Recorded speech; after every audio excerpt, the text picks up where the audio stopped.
अस्सलाम वालेकुम वरहमतुल्लाहि वबरकातुहू। जोइया लॉ एसोसिएशन में राना हमज़ा मजीद जोइया एडवोकेट हाई कोर्ट आप सबकी खिदमत में एक दफ़ा फिर से हाज़िर है। जैसा कि आपको मालूम है कि पिछले हम शॉर्ट लेक्चर में हमने बताया था कि the modes to compel appearance question बनता है the discuss the law relating to issue of process and attachment of property of proclaimed offender.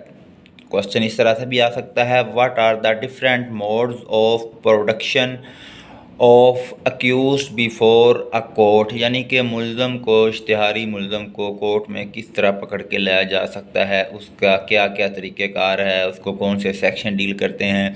इसको हम तफसील से डिटेल से एक वीडियो में मैं आपको बताऊंगा। हमारे पहले 4 टॉपिक हो चुके हैं सीआरपीसी के, ये 5वां चैप्टर है, सॉरी 5वां टॉपिक है हमारा।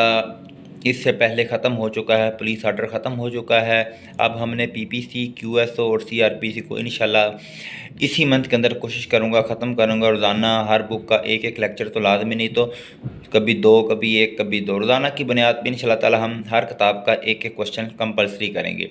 आज हम सीआरपीसी का ये वाला चैप्टर स्टडी कर रहे हैं और इसको आर्टिकल डील करेंगे आई थिंक मेरे ख्याल से 68 टू 89। लें जी, आते हैं ओपनिंग स्टेटमेंट पर।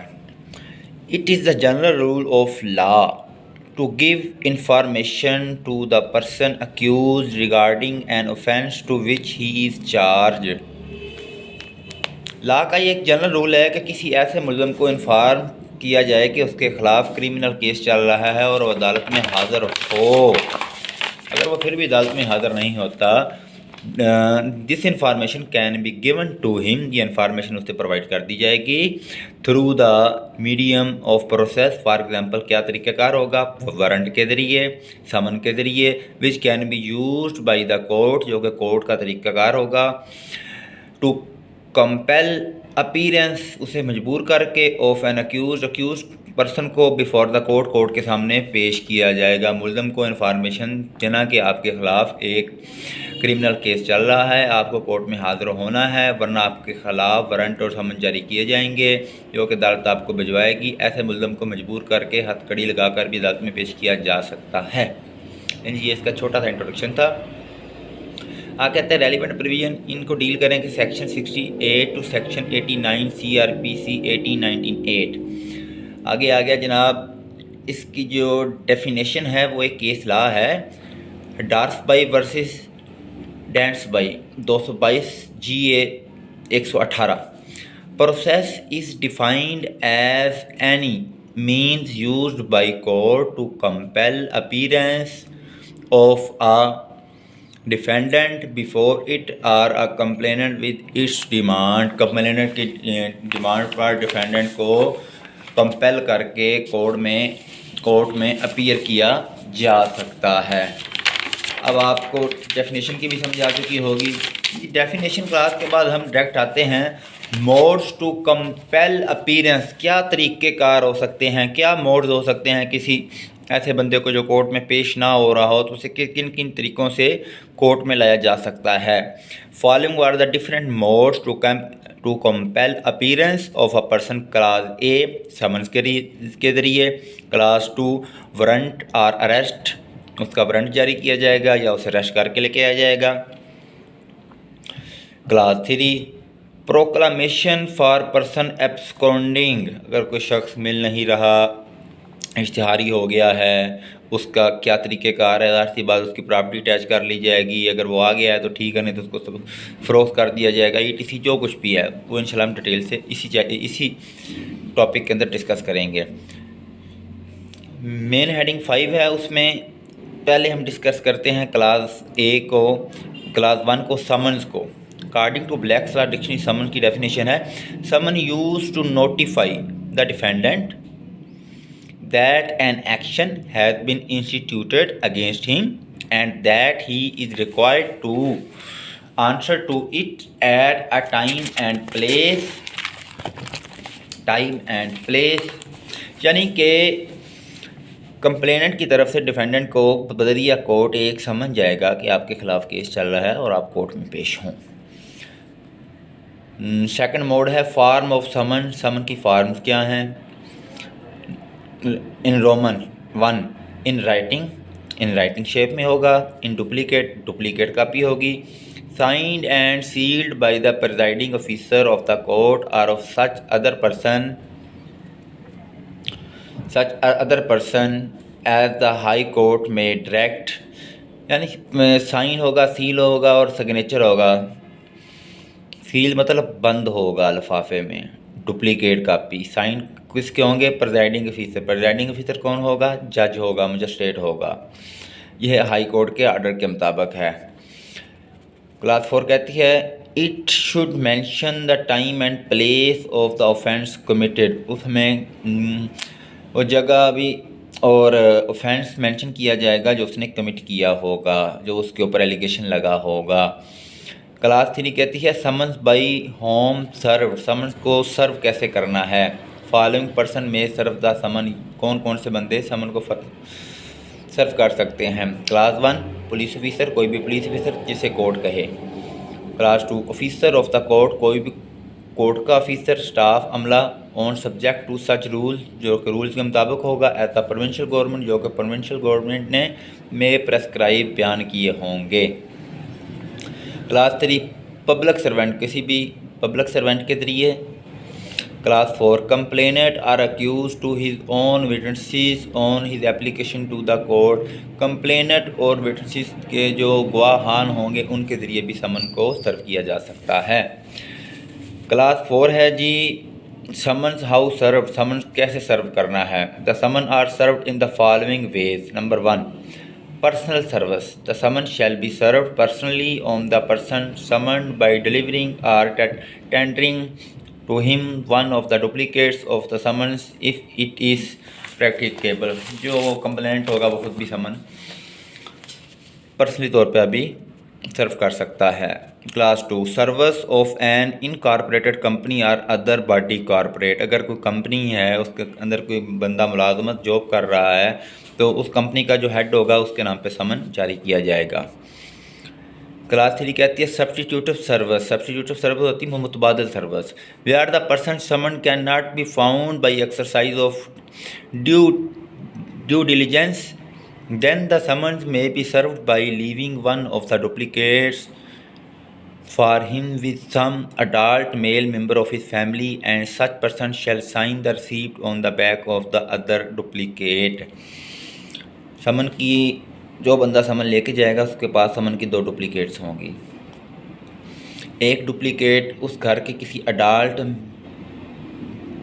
शख्स को, उसके भाई को, उसके बाप को, अडल्ट हो, 18 साल से ऊपर हो, उसको दे देगा अगर असल बंदा नहीं मिल रहा, और उससे जो दूसरी डुप्लीकेट होगी उसकी बैक साइड पे सिग्नेचर रिसीविंग ले लेगा। इसका मतलब ये है कि समन कोर्ट की तरफ से उस बंदे के घर पहुंच चुका है। आगे आते हैं जनाब, क्लास 5 इसकी कहती है 4 service on government employees in the it is the duty of the court to summon the witnesses who are employees of the government through the immediately head of the department concern. अगर किसी सरकारी मुलाजम को समन issue करना है तो उस अदारे का जो हेड होगा उसके नाम पे समन जारी किया जाएगा कि फ़लाँ बंदे को फ़लाँ तारीख को कोर्ट में अपीयर किया जाए। क्लास 5 है सर्विस आउटसाइड लोकल लिमिट्स, जब एक जुरिस्डिक्शन से दूसरी जुरिस्डिक्शन में, जहाँ पे एक मजिस्ट्रेट की जुरिस्डिक्शन नहीं है, वहाँ पे सर्विस ऑफ समन कैसे अप्लाई होगा, क्या तरीक़ेकार होगा। When a court desire that a summon issued by it shall be served at any place outside the local limits of its jurisdiction, it shall send such summon in duplicate to a magistrate within the local limits of whose jurisdiction the person summoned resides to be there served। For example, एक शख्स लाहौर में रहता है, magistrate साहब लाहौर में समन issue करते हैं उकाड़ा, तो मजिस्ट्रेट साहब क्या करेंगे, लाहौर वाले मजिस्ट्रेट साहब उकाड़ा वाले मजिस्ट्रेट साहब को वो समन इशू करके भिजवा देंगे कि ये समन फ़लाँ बंदा उकाड़ा इस जगह पे है, इस तक पहुंचाया जाए। ये तरीक़ेकार है इसका सिंपल। आगे सबसे बड़ी हेडिंग, मेन हेडिंग 6 आ गई, वारंट आर ऑफ अरेस्ट क्या होता है। Meaning of warrant, the warrant is an order addressed to a certain person directing him to arrest the accused and produce him before the court। Warrant का मतलब ही क्या होता है कि किसी शख्स को, मुल्ज़म को अरेस्ट करके, गिरफ़्तार करके कोर्ट के सामने पेश किया जाए। फॉर्म, इसकी क्या फॉर्म है? The warrant of arrest issued by a court shall be in the following forms. In writing होगा, साइंड, सील्ड, ये वही समन वाला तरीक़ेकार होगा। मजिस्ट्रेट होगा, मजिस्ट्रेट के बेंच भी हो सकते हैं, सील होगा। आगे आ गया class 3, release of furnishing security. Where the warrant directs the release of the arrested person on furnishing security, the warrant must comply the requirement given as under number of sureties, the amount in which they and the person for whose arrest the warrant issued are to be acceptably bound, the time at which he is to attend the court। अगर वो शख्स कोई surety दे देता है तो उसे रहा कर दिया जाएगा। ये मेरे इल्म में नहीं था, ये वो अदालत को सेटिस्फाइड कर देता है। तो क्लास 4 कहती है warrant to whom directed. The warrants are to be directed to the following persons. कौन कौन से पर्सनों से कर सकते हैं? नंबर 1 पुलिस ऑफिसर, अगर पुलिस नंबर 2 अगर पुलिस ऑफिसर अवेलेबल नहीं है तो इमीडिएटली कोई भी शख्स को डायरेक्ट कर सकती है, किसी भी एक शख्स को या एक से ज़्यादा अशखास को। Types of warrant. Types of warrants क्या हैं? Number 1 general warrant, number 2 conditional warrant, number 3 search warrant, number 4 special warrant, specific warrant. Main heading 7 आती है proclamation for person absconding. If any court had reason to believe that any person against whom a warrant had been issued by it had absconded or was concealing himself so that such warrant and could not be executed, such court might publish a written proclamation. For example, किसी शख्स को समन भी मिल गया, वो जानबूझ के अदालत में नहीं आ रहा, कोर्ट क्या करेगी? किसी जगह पे उस वारंट को पब्लिश कर देगी, प्रोक्लामेशन कर दी कि यह बंदा इश्तिहारी है, जहाँ मिले पुलिस के हवाले कर दिया जाए। इसकी क्लास 1 है contention of publication. The proclamation shall contain in the following contents। Number 1 name and address of the absconder. जो इश्तिहारी मुल्ज़म होगा उसका नाम और एड्रेस उसके ऊपर लिखा होगा। Offence in which he is required, offence भी उसके ऊपर लिखा हुआ होगा। Statement requiring that he must appear before the court. एक स्टेटमेंट लिखी गई होगी कि इसे पकड़ के फ़ौरन कोर्ट के हवाले किया जाए, कोर्ट में पेश किया जाए। Class 4 specification of place where he has to appear, कि किस कोर्ट में पेश करना है वो भी लिखा गया होगा। क्लास 5 स्पेसिफिकेशन ऑफ डेट, किस डेट को, नॉट लेस दैन 30 डेज, जो कि 30 दिन से कम ना होगी। From the date of its publication, जिस तरीके से उसे पब्लिश किया गया होगा। For the appearance of the absconder, उस इश्तिहारी मुल्ज़म के बारे में। होप सो दैट आपको इतने तक समझा चुकी होगी। मुझे पता है चैप्टर अपना वीडियो काफ़ी लंबी होगी, बस थोड़ा सा चैप्टर रह गया, 2-3 हेडिंग्स। क्लास 2 इसकी आती है the manner of publication. The proclamation shall be published in the following manners। Class 1 publicly read।